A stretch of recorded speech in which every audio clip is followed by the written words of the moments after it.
우리 1월달 성과함송 해보겠습니다. 너는 범사의 그를 인정하라. 그리하면 내 길을 지도하시리라.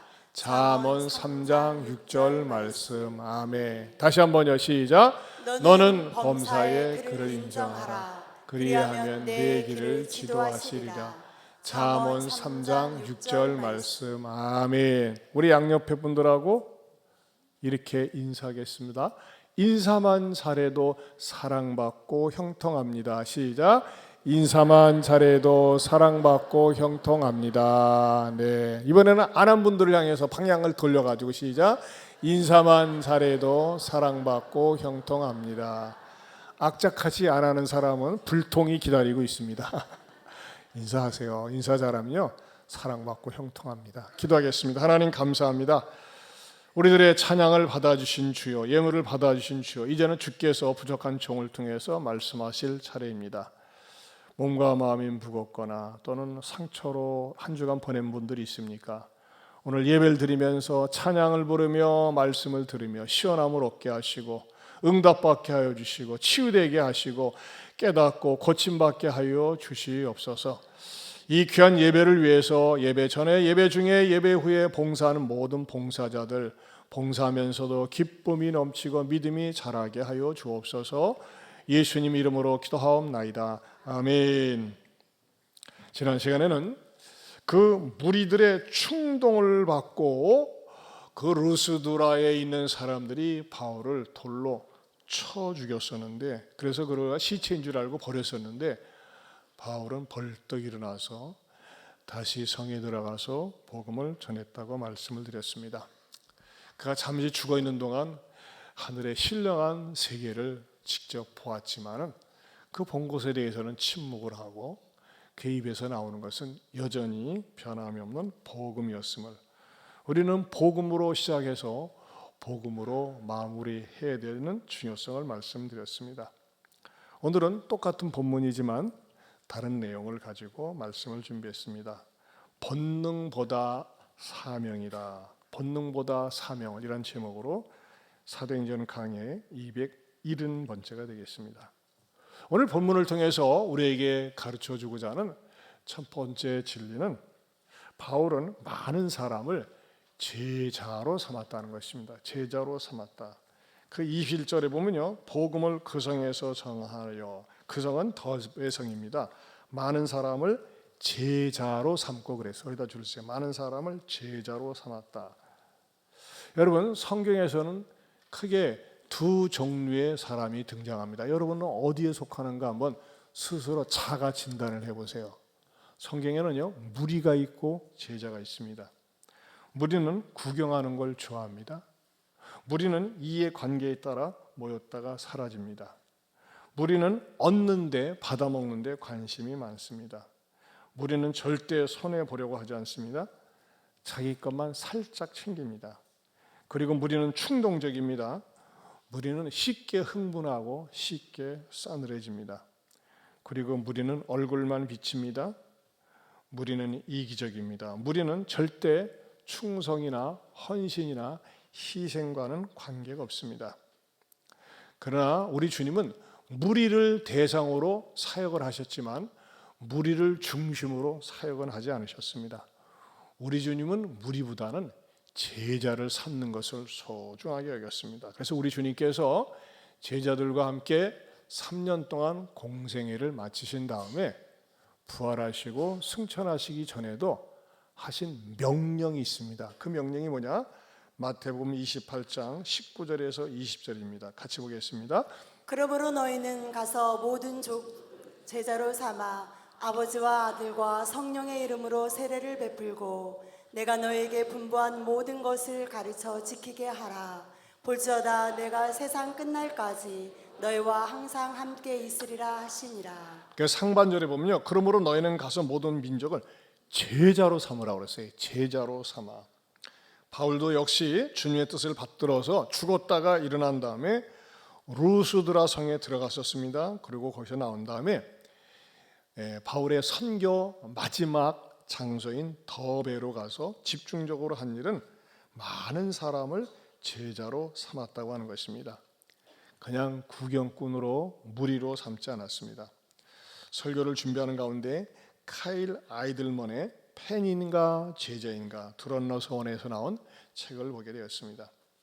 여기서 아주 이 카일 아이들만은 그 팬에 대해서 아주 재미있는 표현을 하고 있습니다. 팬에 대한 기본적인 사전적 정의는 누군가를 열정적으로 좋아하는 사람입니다.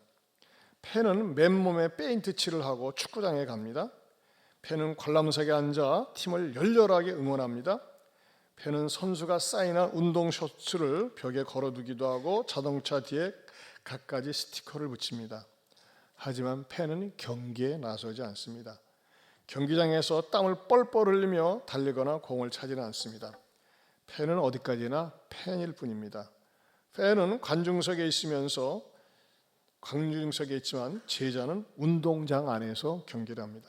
그렇다면 우리 기독교적인 관점에서 팬과 제자는 무엇이 다를까요?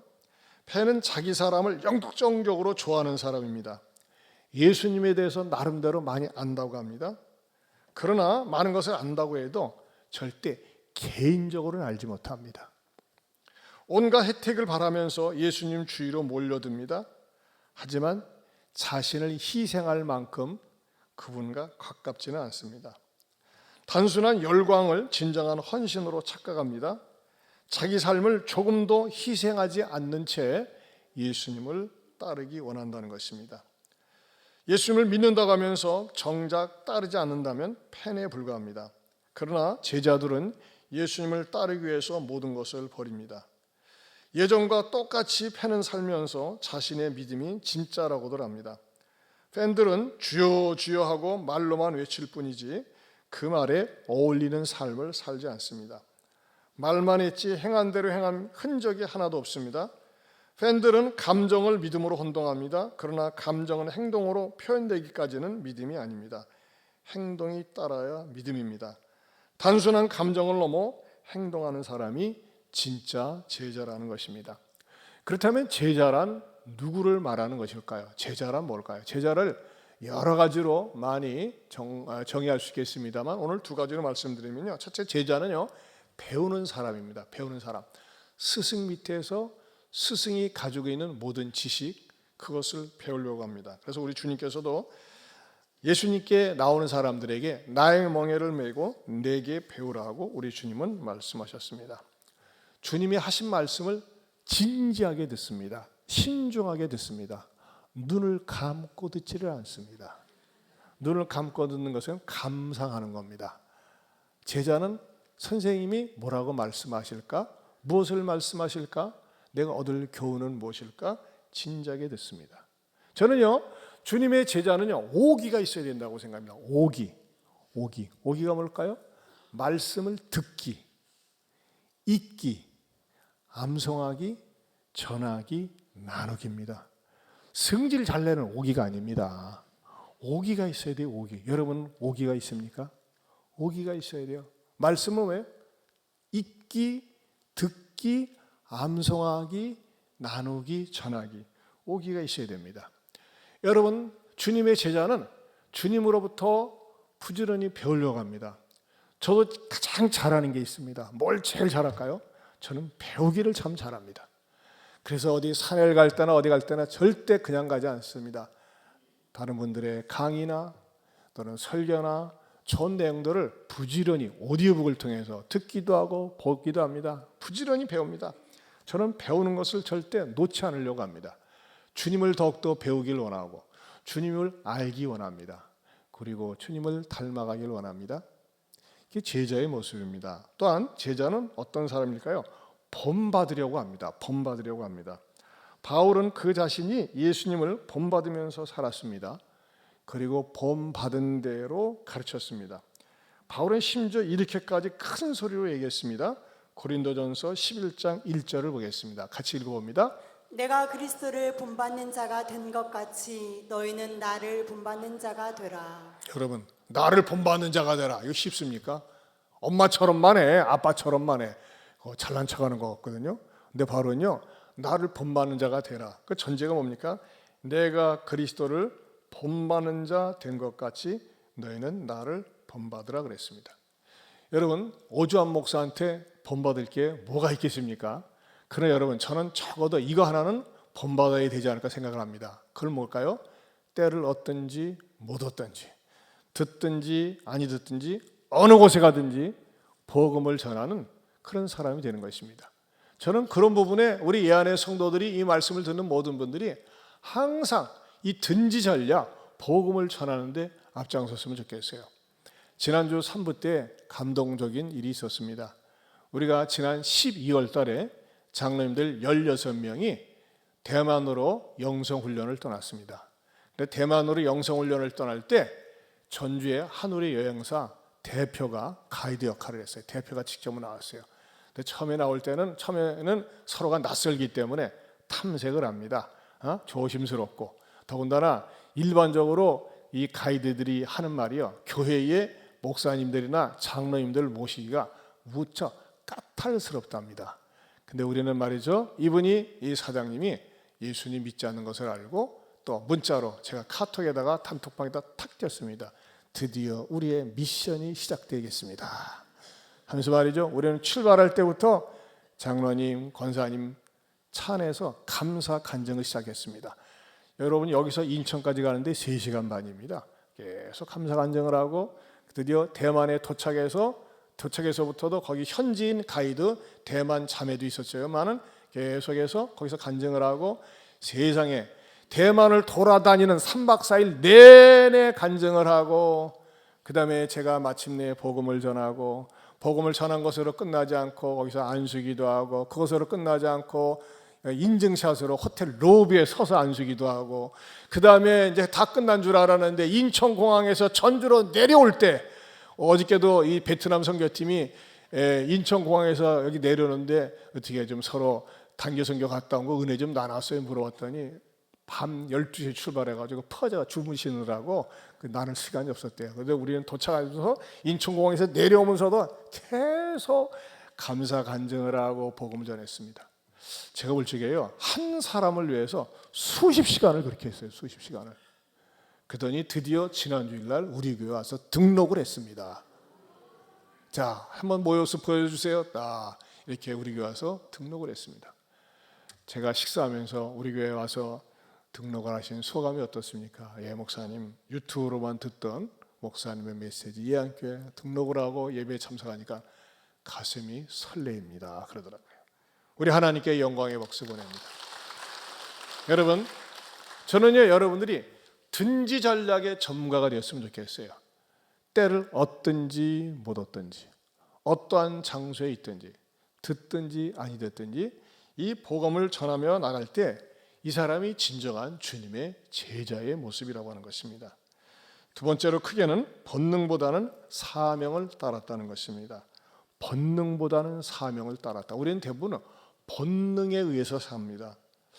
제가 이 사도행전 강의를 하면서 오늘은 270번째라고 그러는데, 이 사도행전의 강해 설교의 묘미가 거기에 있는 것 같아요.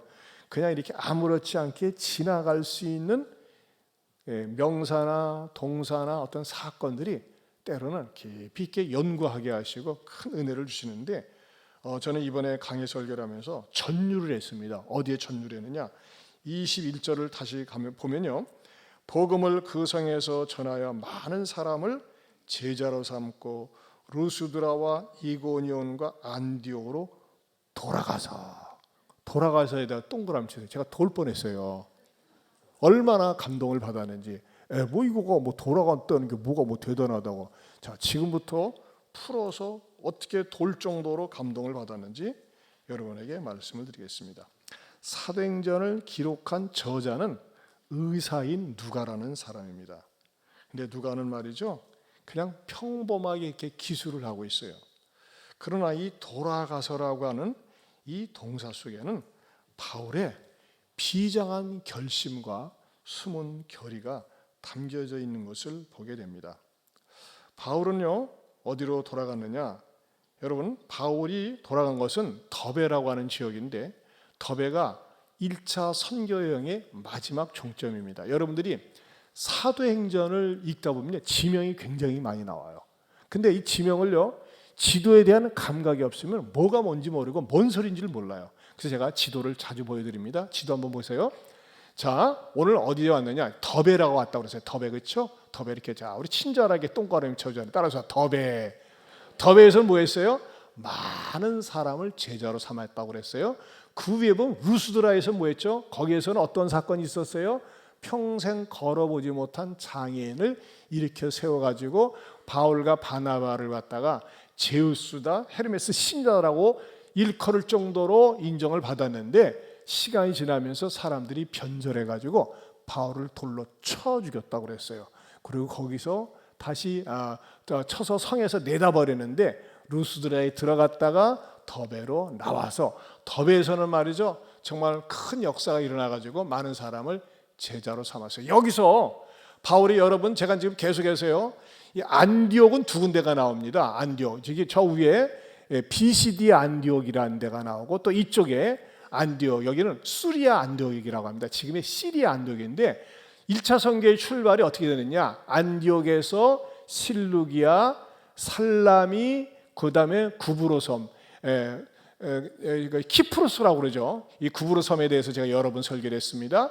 그리고 바브라고 하는 항구에서 쭉 가가지고 버가로 갔다가 비시디오 안디옥 해당으로 갔다가 이고니온, 그 다음에 루스드라로 갔다가 더베로 갔다 그랬습니다.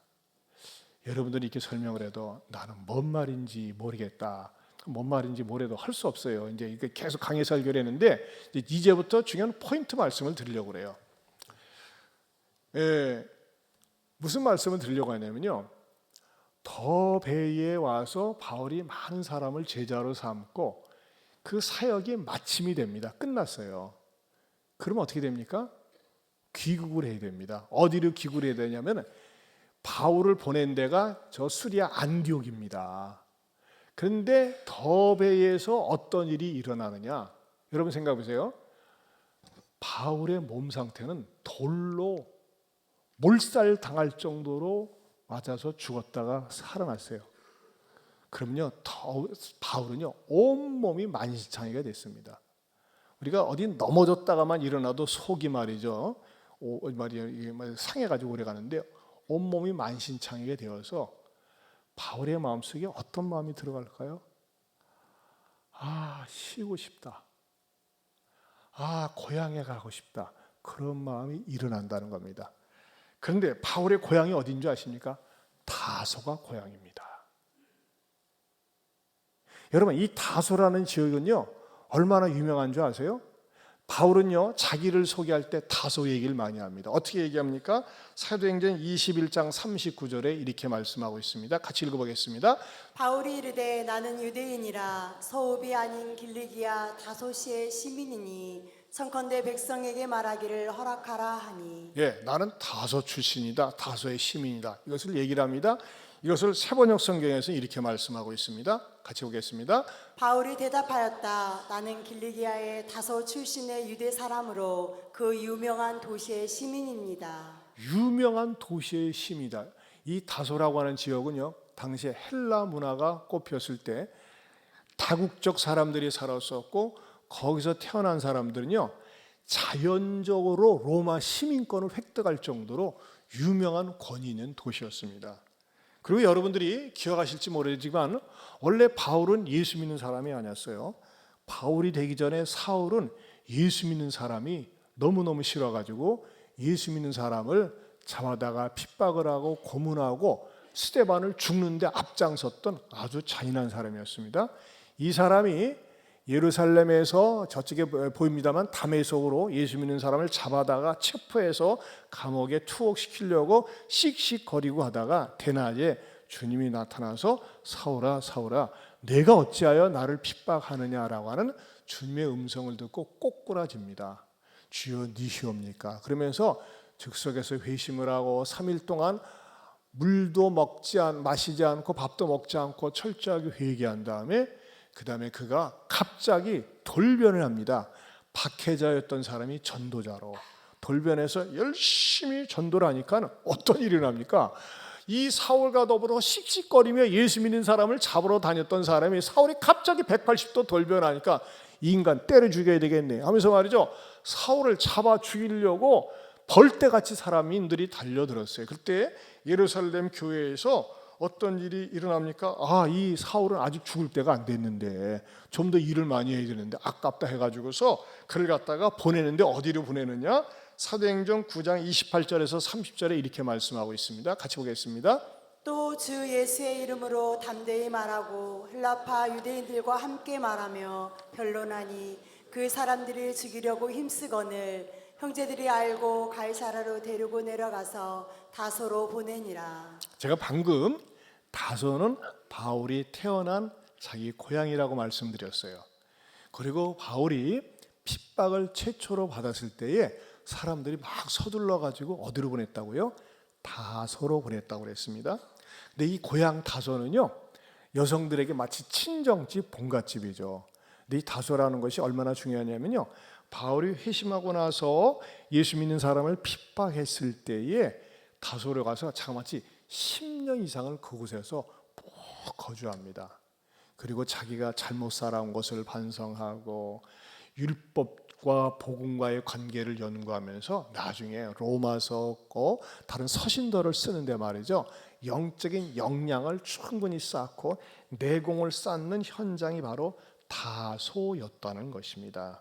그래서 그곳에서 운둔생활, 치과생활을 충분히 하고 자비량 선교사로서 몸과 마음을 충분히 다지고 있을 때에 마침 이방인의 최초 교회인 안디옥 교회가 세워지고 안디옥 교회가 부흥되었을 때 바나바가 바로 다소에 바울을 찾으러 와서 바울을 데리고 안디옥에 와서 다시 안디옥을 보여주세요. 저 수리아 안디옥의 다소에서 데리고 와가지고 이렇게 선교 여행이 쭉 화살표처럼 시작이 되었었다는 것입니다.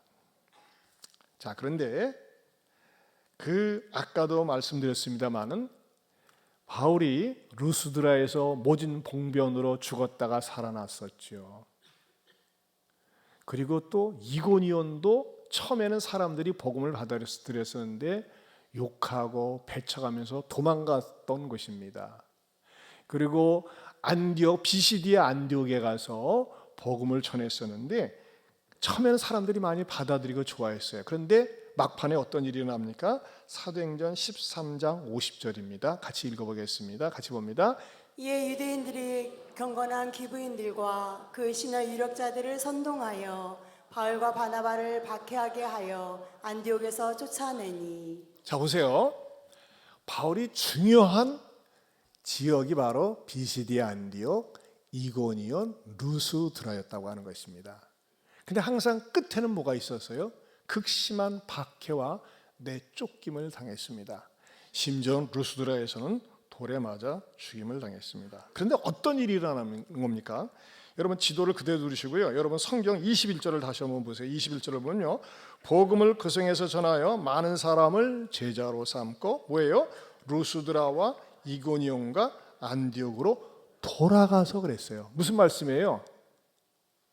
더베에서 루스드라, 이고니온, 안디옥으로 역순으로 돌아갔다는 것입니다. 이게 왜 돌아갔다는 말이 저에게 전율을 줬느냐? 여러분, 바울도 사람입니다.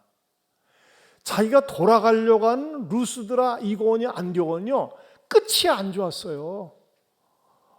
처음에는 좋았다가 핍박하고 모욕을 주고 내쫓았던 세 지역이 바로 바울에게는 트라우마로 남아있는, 바울을 갖다가 모질게 힘들게 했던 그 지역이 바로 세 지역이었는데 돌아간다는 거예요.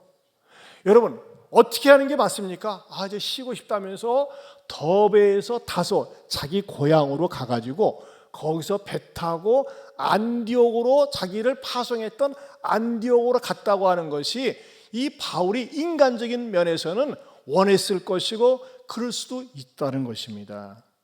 근데 바울은요, 자기가 인간적으로 돌아오고 싶었던 다소를 다 끊어버리고, 이 다소하고 더베하고 거리하고 이고니온하고 더베 거리가 거의 같거든요. 근데 바울은 자기의 고향에 가서 쉴 수 있고 안식할 수 있고 재충전할 수 있는데 그 마음속에 가고 싶은 고향을 끊어버리고 다시 역순으로 해서 선교 여행을 했다고 하는 것입니다. 왜 그랬을까요? 저 1차 전도여행 그만큼 충분히 했으니까 더베에서 자기 고향 다소로 갔다가 안디옥으로 귀환할 수 있는데 왜 다소로 갔어요? 다소로 가지 않았을까요? 여러분, 다소는 다소로부터 나온 상호가 있습니다. 뭔지 아십니까? 다이소. 다이소. 여러분, 다소라는 말 자체가요, 기쁨이란 뜻이에요. 다소에는 기쁨이 있어요. 즐거움이 있어요. 근데 그곳에 그는 가지를 않고 역순을 해가지고 루스드라, 이고니온, 안디옥으로 되돌아갔어요. 왜 그랬을까요? 왜요? 원거리를 택한 이유가 무엇일까요? 바울에게는 이런 마음이 남아있는 겁니다. 여러분 보세요. 비시디아 안디옥과 이고니온과 루스드라에 바울이 열심히 복음을 전하고 예수님 믿고 회심한 사람들이 많이 남아 있었습니다. 그러나 그들이 마지막 본 장면은 뭡니까? 바울이 핍박받고 쫓겨난 장면밖에 남아있지 않습니다. 그러면 이제 간 믿음을 가진 사람들이 마음속에 어떤 잠재적인 두려움이 남아있을까요? 우리도 끝에는 저렇게 핍박받고 버림당하고 외면당할 것은 아닐까라고 하는 인간적인 두려운 마음이 그들에게 있었습니다. 그러나 그것을 알고 있는 바울이기 때문에 자기가 다소라고 하는 고향으로 발길을 옮기고 싶지만 돌아가서 다시 루스드라와 이고니온, 안디옥에 가서 그 심약한 그리스도인들의 마음을 굳게 세워주고 믿음으로 살 수 있도록 하기 위해서 되돌아갔다고 하는 것입니다. 이게 다음 시간에 자세히 나옵니다만은, 바울은 한마디로 얘기해서 자기가 역순으로 해서 돌아간 이유가 무엇일까요? 왜 이 먼 거리 수천 킬로미터를 돌아서 가야만 했던 그 이유가 무엇일까요? 왜 그랬을까요? 그것은 첫째, 사명을 따랐다는 것입니다. 사명 때문에 그렇게 했다고 하는 것이죠. 자기가 뿌리는 복음의 씨앗이 루스드라, 이고니온, 안디옥 그곳에 싹이 자라기도 전에 너무나 겁을 먹고 이 뿌리가 씨앗이 말라버릴까 봐, 길가포처럼 될까 봐, 믿음을 저버릴까 봐 바울은 다시 그들에게 돌아가서 믿음을 세워주기 시작했다고 하는 것입니다. 여러분, 바울의 위대함은 뭘까요? 저는 이 말씀을 묵상하면서 바울은 정말 위대한 사람이구나, 위대한 주님의 일꾼이구나.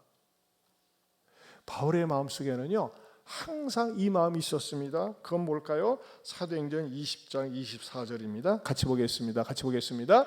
나의 달려갈 길과 주 예수께 받은 사명 곧 하나님의 은혜의 복음 증거하는 일을 마치려 하면은 나의 생명을 조금도 귀한 것으로 여기지 아니하노라.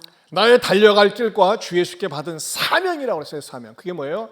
하나님의 은혜의 복음을 증거하는 일을 마치려면 내 생명을 조금도 귀한 것으로 여기지 않는다 그랬어요. 왜 이런 고백을 할 수 있을까요?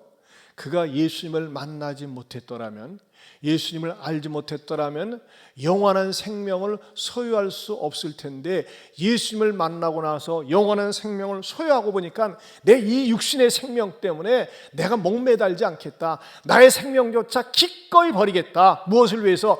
영원한 생명을 다른 사람에게 전하기 위해서는, 복음을 위해서는 기꺼이 전하겠다, 내 생명을 귀하게 여기지 않겠다고 그는 마음속에 다짐을 하고 살았다는 것입니다. 여러분, 우리가 가만히 보면요 두 종류의 삶이 있어요. 하나는요 사명을 쫓아서 사는 삶이 있고 본능을 따라 사는 삶이 있습니다. 사명을 따라 사는 사람은요 자기가 누리고 있는 권력, 학력, 지위, 세상 체면 기꺼이 버립니다. 안중근 의사 같은 분 보세요. 그가 우리 대한민국 조국의 해방을 위해서 가족을 외면하고 자기의 체신을 외면하고 죽음을 불사하고 어떻게 합니까? 이또 히로부미를 암살하지 않습니까? 그 개인을 암살한 겁니까? 나라의 원수를 암살한 거예요. 무엇이 그로 하여금 그렇게 만들었습니까? 애국심. 그런 사람을 일컬어서 애국자라고 하지 않습니까? 여러분, 애국자에게만 사명이 필요한 겁니까? 아니요. 우리 일터 속에서도 사명을 가지고 일하는 사람이 있고 밥벌이 수단으로 일하는 사람이 있습니다. 사장이 사업이 잘 되건 말건 흑암마가면 난 따빡따빡 월급만 받으면 돼. 전혀 신경 쓰지 않습니다. 그래서 제 시간에 와서 제 시간 일만 하고 딱딱 사무적으로 일합니다. 이런 사람은 어떤 사람입니까? 본능대로 사는 사람입니다. 난 돈만 받으면 되니까. 그런 어떤 사람은 아니야, 이 회사, 이 일터, 이 학교 망하면 안 돼. 살려야 돼. 내가 헌신하고 희생하면서 말이죠, 자기가 속한 직장을, 일터를, 사업장을 살리려고 합니다. 이런 사람은 어떤 사람이라고 합니까? 사업장의 사명가입니다. 여러분, 가정도 마찬가지죠. 아, 저 원수 같은 인간 내가 저버리고 훌훌 날라서 가버려야지 하면서 자기에게 맡겨준 자식을 외면하고 떠나는 엄마들이 얼마나 많이 있습니까? 그러나 어떤 엄마는 절대 자기 자식을 버리지 않습니다. 우리 어느 권사님도 30대 초반에 식사를 하는데 남편이 갑자기 심장마비로 돌아갔어요. 32살인가 3살에. 애 둘 남겨놓고. 얼마나 절망적입니까? 그러나 그는 재혼하지 않고 악착같이 삽니다. 어떻게 삽니까? 딸들을 위해서, 딸들을 양육하기 위해서, 그것을 사명으로 알고 사는 거예요.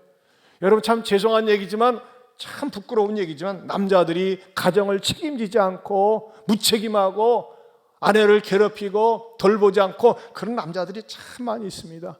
그런데도 불구하고 악착같이 삽니다. 왜? 자식들을 위해서, 자녀들을 위해서. 그게 뭡니까? 가정의 사명자가 아니겠습니까?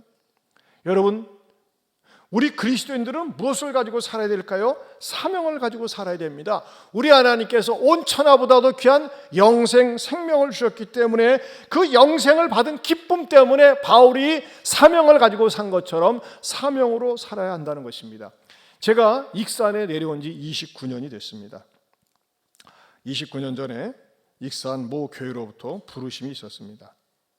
근데 저는요, 태어난 곳도 강남, 노량진에서 태어나고 흑석동에서 자라고 사당동, 서초동, 반포도 그렇게 살았어요. 강남을 떠나본 적이 없습니다. 강남 스타일. 저는 강남을 떠나면 불안했어요. 강북에 가도 불안했어요. 강북에 가도. 그리고 제가 얼마나 이 주둥아리가 입술이 타락했는지, 이 강남에서 맨날 좋은 것만 얻어먹다 보니까 강북에 가서 아무리 반찬이 좋아도 입에 맞질 않았어요. 제가 이 강남에서 부교육자로 있는 동안에 말이죠, 강남에 그 좋은 먹거리, 음식점이 좋은 데가 많지 않습니까? 아주 세련되고 그 먹고 노는 사람이 100만 명이 넘었다고 그랬어요. 유명 음식점 웬만한 데는 다 가서 먹었습니다. 이 주둥아리가 혓바닥이 타락해가지고요, 강북에 가가지고 맛있는 걸 줘도 맛없는데, 겉으로는 이제 맛있다고 그러죠. 그러면 속으로는 못 먹겠는데, 그 정도로 타락했었습니다. 그래서 저는요, 암만 생각해도 강남 스타일, 나는 강남에서 목회를 해야 돼. 근데 전라북도 잘 들어보지도 않은 이리에서 오라는 겁니다. 저를 초청한 장로님이 이렇게 말을 했는데, 그 말 한마디가 저를 갖다가 탁 꿰었습니다. 목사님, 제가 살펴보니까 목사님이 사랑교회에서 10년 동안 잘 훈련을 받았습니다. 근데 우리 지방에 보면요, 어느 목사님이 설교 잘한다, 유명하다 그러면 다 서울에서 스카웃해서 데려가더군요. 서울에서 스카웃해서 데려가는데, 목사님은 사랑교회에서 훈련을 잘 받았으니까 선교적 사명을 가지고 우리 교회를 내려오면 안 되겠습니까? 나보고 선교적 사명을 가지고 내려오래요. 그게 딱 걸리는 거야. 선교사로도 가는데 지방에 못 오겠느냐. 그에 걸려가지고 그만 내려오고 말았습니다. 내려왔더니 무엇이 기다리고 있었을까요? 환난이 기다리고 있었습니다. 환난 고난이 엄청나게 기다렸습니다. 하물나게 고생했습니다. 근데 시간이 지나면서 그 고난을 잘 통과한 다음에 하나님께서 이렇게 목회 후반전에 아름다운 예안교회를 주셨고 아름다운 믿음의 동역자를 주셨습니다. 후반전 목회가 얼마나 행복한지 모릅니다. 할렐루야, 하나님께 영광 돌립니다. 저는요, 분명하게 고백할 수 있어요. 사명을 따라가면요, 끄트머리가 됩니다. 끄트머리, 따라서 끄트머리, 끝에 머리가 돼요. 여러분, 하나님께서 하신 일이지만 익산에 660개 교회가 있다고 합니다. 그러나 제가 내려온 지 29년이 돼가지고 29년이 됐는데 29년 만에 이렇게 교회를 이렇게 건강하게 좋게 세워진 교회 아직 우리 예안교회밖에 없습니다. 참 죄송한 얘기지만 저는 하나님 말씀에 순종을 하고 사명을 따라 했더니 하나님께서 이렇게 놀라운 목회의 복을 주셨습니다. 사랑하는 성도 여러분, 본능을 따라가지 말고 사명을 따라보세요. 하나님께서는 반드시 끄트머리로 축복해 주신 줄로 믿습니다. 더 나아가서는요, 여러분 또 무서운 말씀입니다. 사명보다 본능만 따라가면 혹독한 대가를 치른다는 것입니다. 한번 따라서 하실까요? 사명보다 본능만 따라가면 혹독한 대가를 치른다. 성경이 그렇게 나와 있더라고요. 여러분, 그리스도인으로 부름을 받았고 은혜를 체험한 성도들이, 하나님 앞에 복을 받은 성도들이 계속해서 육신의 본능만 따라가고 세상적인 것만 더 지금도 복을 받고 안정되게 사는데도 불구하고 더 편안한 삶, 더 안락한 삶, 더 육신적으로 행복한 삶, 좀 더 나은 삶, 이것만 추구하다가는 어떻게 될까요? 끝이 안 좋습니다. 하나님이 선을 보시더라고요. 그 대표적인 인물이 누굴까요? 엘리멜렉이라는 인물입니다. 엘리멜렉. 엘리멜렉이라는 이름의 뜻은 굉장히 좋습니다. 엘리멜렉은 나의 하나님은 왕이시다라는 뜻입니다. 여러분, 엘리 많이 들어보시죠? 엘리 라마 사막다니. 엘리는 뭐예요? 나의 하나님이란 뜻이에요. 멜렉은 왕이란 뜻입니다. 여러분, 엘리멜렉은요, 사람들이 이름을 부를 때마다 엘리멜렉, 미스터 엘리멜렉 하면요, 하나님은 나의 왕이시다. 이야, 이름 참 좋네. 이런 이름을 가지고 살았었습니다. 어디에서요? 그 유명한 베들레헴에서 살았습니다. 근데 베들레헴에 뭐가 밀어닥치느냐? 흉년이 밀어닥칩니다. 불경기가 밀어닥치는 거예요. 근데 말이죠, 엘리멜렉은 사람들이 자기를 일컬어서 엘리멜렉 그이라고 불러주는데, 하나님은 나의 왕이시다라고 하는 것을 저버리고 모압으로 이사를 갑니다. 모압으로 이민을 갑니다. 이주를 갑니다. 하나님은 그때 당시에 모압 지역에 가지 말라고 그랬습니다. 이방 지역이고 타락한 지역이고 세상적으로는 번창할지 모르지만 너 죽어. 너 거기 가다가는 오래 못 살아. 힘들어. 그렇게 경고를 했음에도 불구하고 엘리멜렉은 자기가 가지고 있는 남아있는 재산 싹 끌어가지고 모압으로 갑니다. 갔더니 죽긴 왜 죽어? 일이 잘 되네요. 어머나 보니까 이쁜 며느리들이 기다리고 있네. 오르바, 우리 종씨 오르바, 루시라고 하는 여인을 딱 며느리를 택해가지고요, 잘 삽니다. 근데 어느 날 원인 모를 질병으로 이 엘리멜렉은 즉사를 하게 됩니다. 그리고 두 아들들을 시집 보내가지고 잘 사는 줄 알았는데 두 아들들이 말이죠, 10년 만에 다 급사를 합니다. 그러니까 베들레헴에서 나와서 모압에 가가지고 번창한 도시, 잘 사는 도시에 가가지고 살만했는데 자기 남편 급사하자 죽지, 두 아들들 죽지, 한 지붕에 서로 얼굴만 쳐다보는 쇠가부가 앉아 있습니다. 얼마나 처량합니까? 그리고 마침내 모든 것을 잃어버리고 큰 며느리 오르바는 그냥 모압에 남고 두 여인 룻과 나오미만 비참하게 베들레헴으로 돌아옵니다. 아마 이 베들레헴으로 돌아올 때 동네가 떠들썩했다고 그러세요. 여러분, 한 사람이 나가는데 떠들썩할 이유가 뭡니까? 아마 나갈 때 사람들이 말렸던 것 같아요. 가지 마세요. 당신이 엘리멜렉인데 왜 이렇게 이런 데서 떠나세요? 같이 어려움도 같이 겪고 동고동락해야 되는데, 싫어요. 우리는 편하게 살고 싶어요. 좀 더 안락한 삶, 편안한 살고 싶어요. 그러면서 떠났는데 이게 돌아오는 곳을 봤어요. 초라하게 돌아오니까 사람들이 뭐라고 난리를 치느냐, 난리치는 모습 현장 가보겠습니다. 룻기 1장 19절에서 21절입니다. 같이 보겠습니다. 이에 그 두 사람이 베들레헴까지 갔더라. 베들레헴에 이를 때 온 성읍이 그들로 말미암아 떠들며 이르기를 이가 나오미냐 하는지라. 나오미가 그들에게 이르되 나를 나오미라 부르지 말고 나를 마라라 부르라. 이는 정인자가 나를 심히 괴롭게 하였습니다. 내가 풍족하게 나갔다가 여호와께서 내게 비어 돌아오게 하셨느니라. 여호와께서 나를 징벌하셨고 젖는 자가 나를 괴롭게 하셨거늘 너희가 어찌 나를 나오미라 부르느냐 하니라. 나오미의 일가족이 베들레헴에서 떠날 때는 풍족하게 나갔어요. 있는 재산 다 쓸어 모아가지고 우리는 딴 데 가서 이민 가가지고 편안하게 살아야지, 더 편하게 더 안락하게 살기 위해서 왔어요. 그러나 하나님이 치시니까 뭐예요? 풍족하게 나갔더니 여호와께서 이게 비어 돌아오겠다 그랬어요. 여호와께서 나를 징벌하셨고 전능자가 나를 괴롭게 하셨거늘 너희가 어찌 나를 나옴이라 부르느냐. 이 이스라엘 사람들의 이름에는 반드시 뜻이 있어요. 나옴이는 즐거움이란 뜻이에요. 즐거움. 그리고 마라라 부르라고 그랬어요. 마라는 괴롭다는 뜻입니다. 여러분 보세요. 내가 아무리 뼈 빠지게 노력을 하고 최선을 다하고 모아놓고 쌓아놓어도요, 하나님 불면 다 그냥 끝 날아가는 거예요. 이게 하나님의 주권이에요. 믿음 없이 쌓아놓는 거, 믿음 없이 모아놓는 거, 하나님 없는 재물, 하나님 없는 건강, 하나님 떠난 명예, 권세, 하나님 확 불면 다 넘어져요. 엘리멜렉이 그랬어요. 나오미가 그랬어요. 여러분, 여기에서 우리에게 주는 교훈은 뭡니까?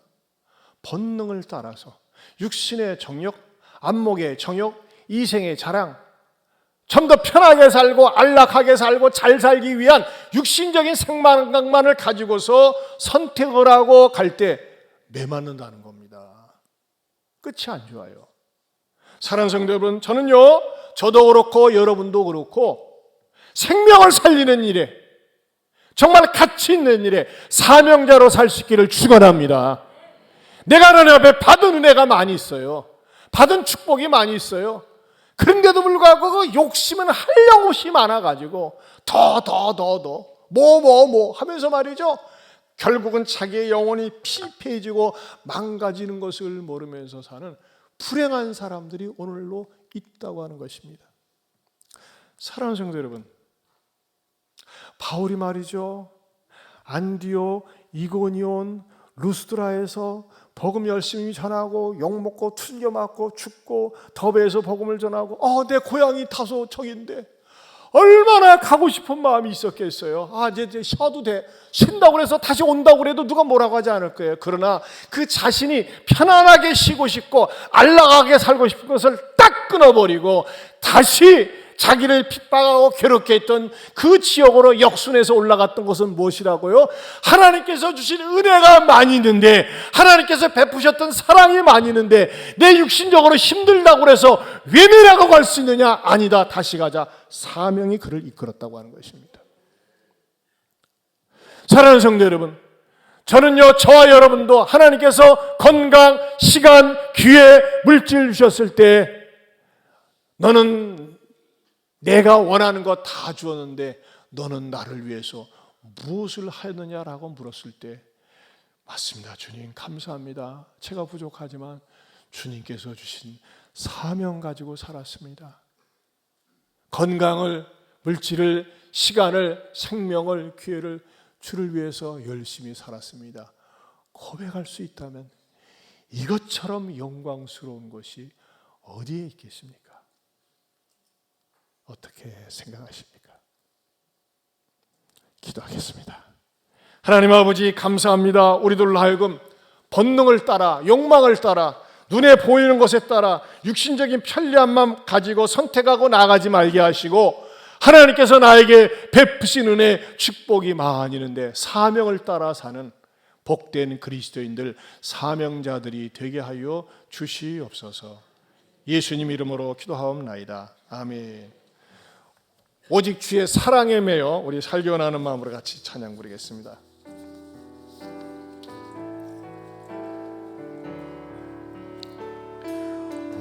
오직 주의 사랑에 매여 내 영 기뻐 노래합니다.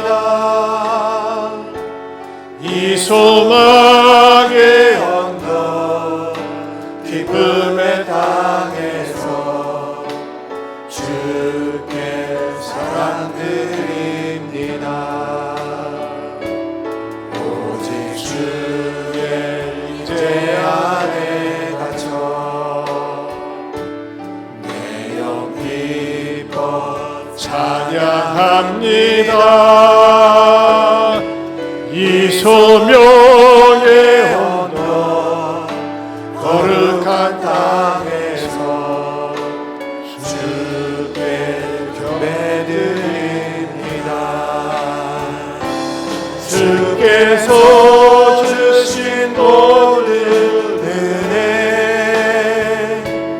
나는 말할 수 없네.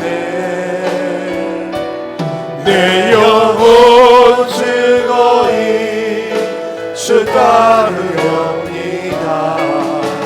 주께 내 삶을 우리 다같이 일어서서 처음부터 다시 한번 오직 주의 사랑에 매여 내 영 기뻐 노래합니다. 이 소망의 언덕 기쁨의 땅에서 주께 사랑 드립니다. 오직 주의 임재 아래 갇혀 내 영 기뻐 찬양합니다. 이 소명의 언덕 거룩한 땅에서 주께 경배드립니다. 주께서 주신 모든 은혜 나는 말할 수 없네. 내 영혼 즐거이 주 따르렵니다. 주께서 주신 모든 은혜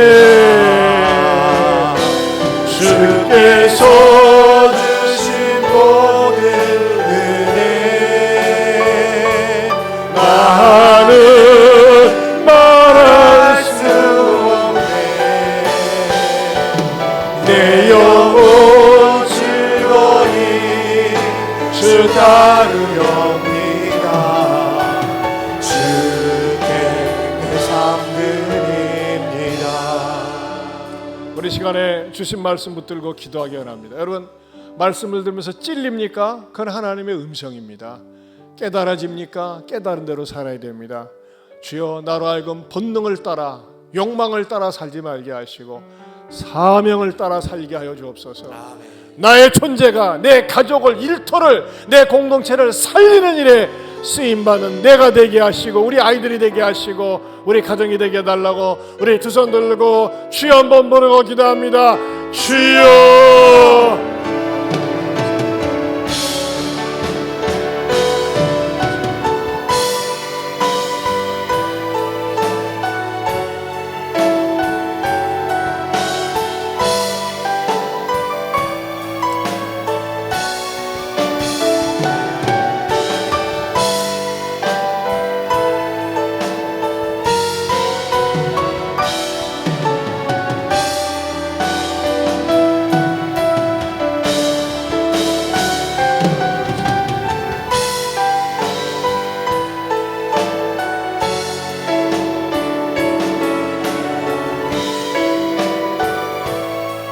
하나님 아버지, 감사합니다. 오늘도 말씀을 통하여 듣고 깨닫고 찔림을 받게 해주심을 감사합니다.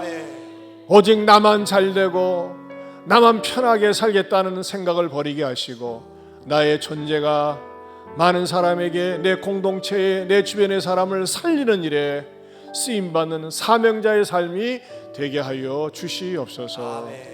이제는 우리 주 예수 그리스도의 은혜와 하나님 아버지의 변함이 없는 사랑과 성령님의 감화 감동 교통하심의 은혜가 본능을 따라 사는 것이 아니라 사명을 따라 살겠나라고 다짐하는 모든 성도들 위해 영원토록 함께 있을지어다. 아멘.